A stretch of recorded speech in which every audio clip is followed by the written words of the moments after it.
सरपंचाच्या मानहानी नोटिसाविरोधात रायगाव तालुका पत्रकार संघटना व सर्व पत्रकार संघटनेकडून जाहीर निषेध। रायगाव तालुक्यातील उमरी येथील सरपंच सौ अर्चना राजेंद्र एकुणकर यांनी पत्रकार प्रकाश माधवराव खुडसंगे, तालुका प्रतिनिधी दैनिक युवा राष्ट्र दर्शन रायगाव यांना तब्बल 15,50,000 रुपयांची मानहानी नोटीस दिल्यानंतर पत्रकार समाजात संतापाची लाट उसळली आहे।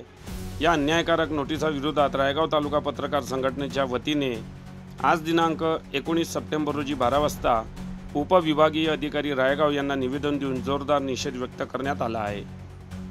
दिनांक 17 सप्टेंबर 2025 रोजी नागपूर येथील वकील ॲडव्होकेट निशांतजी पाटील यांच्यामार्फत सरपंचांनी बजावलेली नोटीस ही पत्रकारांना गप्प करण्याचा प्रयत्न असल्याचा आरोप संघटनेने केला आहे। पत्रकार खुडसंगे यांनी प्रसिद्ध केलेली बातमी ही शेतकरी दिवाकर नानाजी वनारसे यांनी स्वतःच्या स्वाक्षरीसह दिलेल्या प्रेस नोटीवर आधारित असल्याने ती बातमी सत्य व दस्तऐवजीकृत असल्याचे निवेदनात स्पष्ट करण्यात आले आहे। सरपंचांनी ग्रामपंचायतीतील आरोपांना उत्तर देण्याऐवजी पत्रकारांवर दबाव आणण्याचा प्रयत्न केला असून हा प्रकार लोकशाहीतील चौथ्या स्तंभावर झालेला हल्ला असल्याचे संघटनेने म्हटले आहे। यावेळी निवेदन देताना रायगाव तालुका पत्रकार संघटनेचे अध्यक्ष राजू रोहनकर व सर्व पत्रकार संघटनेचे प्रतिनिधी बाळूभाऊ धुमाळ, पत्रकार खुशाल वानकडे, मिलिंद धनवीज, विशाल मासुरकर, विवेक कुमरे, कैलास कोडापे, अरविंद कोडापे, शशिम कांबळे, मंगेश मोहर्ले, जितेंद्र खोडे, अमोल गावुत्रे, नितीन हिकरे, रजत चांदेकर, नरेश राऊत, बंडू भारसाकळे, महादेव टेकाम यांच्यासह मोठ्या संख्येने पत्रकार बांधव उपस्थित होते। राळेगाव तालुका पत्रकार संघटनेच्या वतीने आज आम्ही तहसील कार्यालयामध्ये आमचे दैनिक युवा राष्ट्र दर्शनचे तालुका प्रतिनिधी आणि आमच्या संघटनेचे संस्थापक सदस्य श्री प्रकाश माधवराव खुडसंगे यांनी आपल्या वृत्तपत्रामध्ये उमरी येथे उभारलेला जो प्रकल्प आहे, ऊर्जा प्रकल्प, त्यामध्ये शेतकऱ्यावर झालेल्या अन्यायाला वाचा फोडण्यासाठी एक बातमी प्रकाशित केली। ती बातमी त्यांनी स्वतःच्या मनाने काही प्रकाशित केली नाही। त्या संदर्भात तिथल्या शेतकऱ्यांनी त्यांच्यावर झालेल्या अन्यायाच्या बद्दल एक निवेदन दिलं आणि त्या निवेदनावरून त्यांनी ती बातमी प्रकाशित केली। त्या गावचे सन्माननीय सरपंच जे आहे सौ अर्चना राजेंद्र एकुणकर यांचं नाव त्या बातमीमध्ये आलं असं त्यांचं म्हणणं आहे आणि म्हणून त्यांचं म्हणणं असं आहे की बा या प्रकरणाशी काही त्याचा संबंध नाही आणि बातमीमध्ये नाव आल्याच्याने त्यांची नाहक बदनामी झाली आणि म्हणून त्यांनी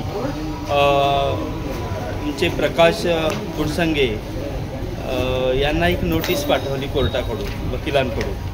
त्याच्यात त्यांनी 15,50,000 रुपयाचा मानहानीचा दावा केलेला आहे।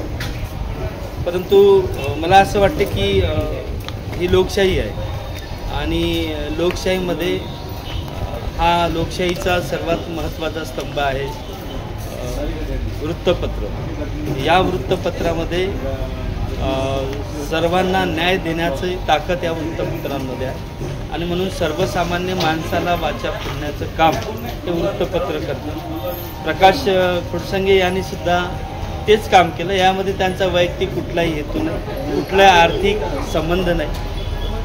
त्या गावचे जे शेतकरी आहे, पिढ्यानपिढ्या जे शेती करतात, त्यांची शेती ही त्या प्रकल्पामध्ये गेली आणि त्यांना असं वाटलं की कुठेतरी आपल्यावर अन्याय झाला म्हणून त्याच्याबद्दल आपल्याला न्याय मिळाला पाहिजे। याच्यासाठी या संदर्भात अनेक वृत्तपत्रात बातम्या प्रकाशित झाल्या, परंतु त्यांच्यावर कुठल्याही प्रकारचा काही मानहानी कुठले दाखल केलेला आम्ही काही पाहिलं नाही।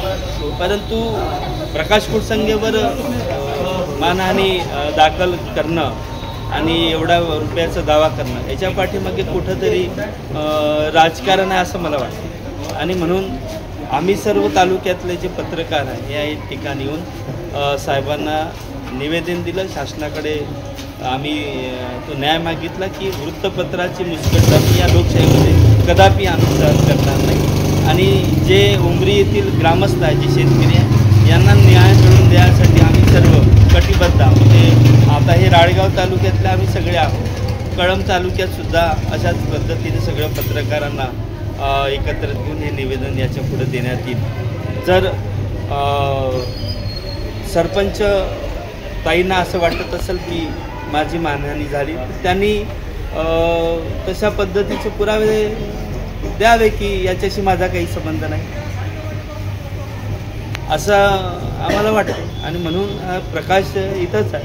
प्रकाश कुडसंगेने लिहिलेली बातमी ही काही कोणाला विनाकारण मनस्ताप देणारी बातमी आहे असं काही नाही. तर त्या शेतकऱ्यांना न्याय मिळावा हाच त्याच्या पाठीमागं त्याचा शुद्ध हेतू आहे असं आम्हा सगळ्यांना वाटतं. बातम्यांशी अपडेट राहण्याकरिता आजच आमच्या चॅनलला सबस्क्राईब करा आणि बेल आयकॉनवर क्लिक करा.